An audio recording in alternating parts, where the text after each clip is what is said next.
our correspondent Homa Lezgi now joins us live from Montreux to tell us a bit more about the Iran and the IAEA talks. Homa, tell us a bit more what's going on at your end. Kenny, so what I have to tell you that the final day of negotiations is now over here in the Swiss city of Montreux. Today we had the meeting between the P5+1 and Iran at the deputy level. And with me now here is Mr. Araqchi, Iran's deputy foreign minister and leading nuclear negotiator. So I'll just ask him about what's been happening today and, of course, over the past 4 days here in Montreux. Ms. Araqchi, thank you very much for being with us. First of all, what can you tell us about the conclusion of talks in Montreux? Do you see it as a positive conclusion? Bismillah ar-Rahman ar-Rahim. Well, as you said, we had 4 days of intense and very extensive discussions at different levels with different countries, among P5+1, of course.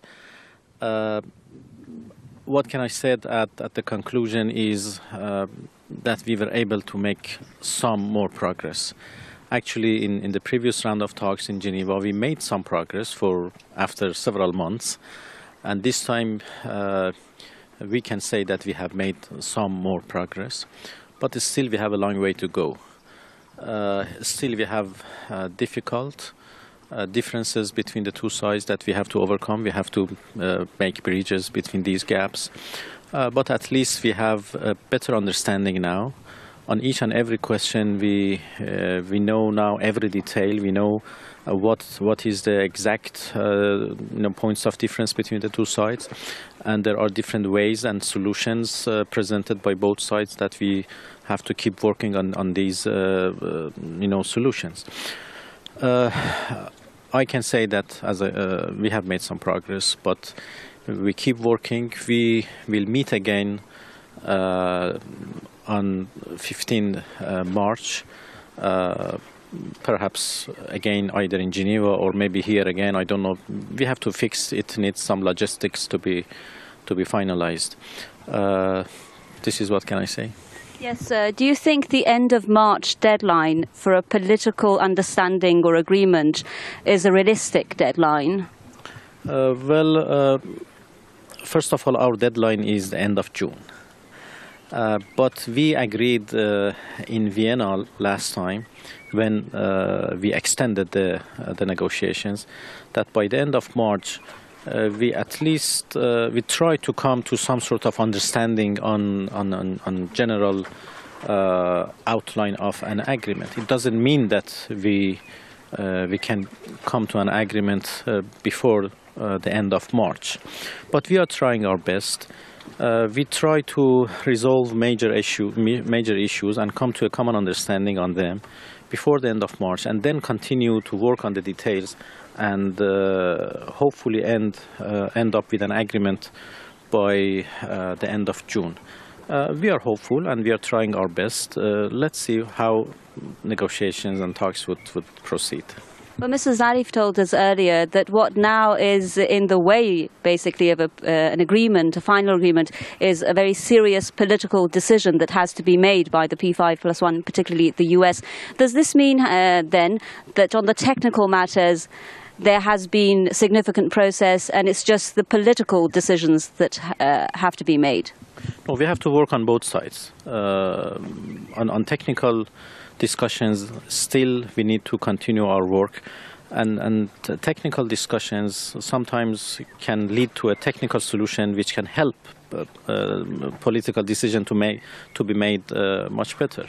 So a technical discussion would continue. At the same time, both sides are in a position to make political decisions. When we exhausted all technical discussions, then that is the time for political decision. In some items, we are already in this phase, and we have to actually make decisions. And this is mostly up to the other side to decide to make a very important decision. Do they want to continue pressure and sanctions, or do they want a deal? If they have a goodwill and they are serious when they say they want an agreement, obviously an agreement can achieve only when sanctions are lifted. So that is very important aspects of our negotiations that we have to work more and then make tough political decisions by either side.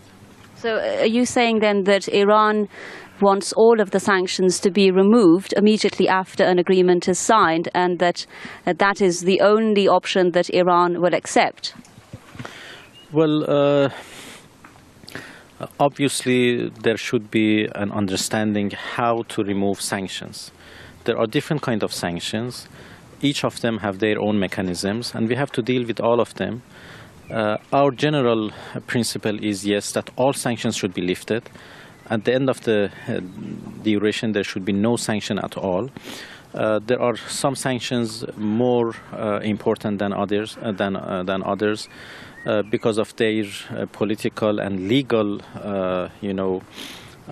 foundation. So we are working on all of them, and this is our position that no sanctions should remain in place, especially Security Council sanctions. But obviously there are difficulties. Obviously there are some considerations that have to be addressed. This is what we are doing now. But yes, in principle, our position is that no sanctions should remain in place. I know you're very tired, so I won't take your time more than this. Thank you very much for being with us on Press TV, Mr. Araqchi. Thank you so much. That's my pleasure. Well, Canis, as you saw there, Mr. Araqchi giving us a very detailed analysis of the situation. So, of course, these talks are going to continue on the 15th of March, and we're hoping that by the end of March there will be a political understanding.